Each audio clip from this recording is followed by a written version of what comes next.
'Kingston' directed by Kamal Prakash, acted by G V Prakash, Divya Bharathi and more. ఈ movie 1982లో start అయింది. తొక్కుగూడ ఒక విలేజ్, సీసైడ్ విలేజ్ అది.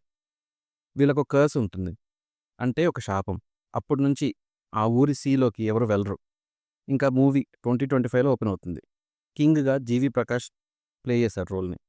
థామస్ దగ్గర వర్క్ చేస్తూ ఉంటాడు, కానీ థామస్ చేసే స్మగ్లింగ్ గురించి తెలియక అతనికి హెల్ప్ చేస్తూ ఉంటాడు.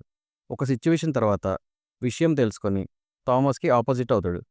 ఇక ఇక్కడ నుంచి ఇంటర్వల్ బ్యాంక్, సెకండ్ హాఫ్ అంటూ ఇవన్నీ చూడాల్సి వచ్చింది. ఏంది భయ్యా ఈ సినిమా, నేనేదో ట్రైలర్ చూసి కొత్తగా అనిపించొచ్చా, చాలా చెత్తగా ఉంది.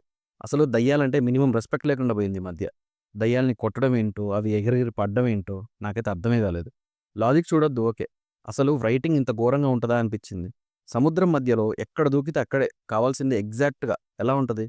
Horrible scenes, horrible writing. First half చూసి సెకండ్ హాఫ్ బాగుంటుందేమో అనుకున్నాం, అలా ఉంది ఫస్ట్ హాఫ్. కానీ ఫస్ట్ హాఫే బాగుంది. అమ్మో అదేం సెకండ్ హాఫ్ అర్థమే కాలేదు. లిటరల్లీ థియేటర్ మొత్తం నీరసం వచ్చింది. ఆ సినిమా ఏంటో, సీన్స్ ఏంటో.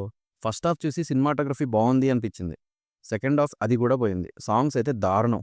ఇలా చెప్తే సినిమా అంతా ఇవే ఉన్నాయి. బీజిఎం ఓకే, బాగుంది కొన్ని కొన్నిసార్లు. మిగిలిన మూవీ అంతా అన్యాయం. పర్ఫార్మెన్సెస్ బై జీవి ప్రకాష్, దివ్యభారతి ఎంతమందున్నా ఎందుకున్నారా బాబు అనేంత పర్ఫార్మెన్స్ ఇచ్చారు. నాకైతే సినిమా నచ్చలేదు. మీరు చూస్తే ఎలా అనిపించిందో నాకు కామెంట్ చేయండి. రివ్యూ నచ్చితే సబ్స్క్రైబ్ చేసుకోండి.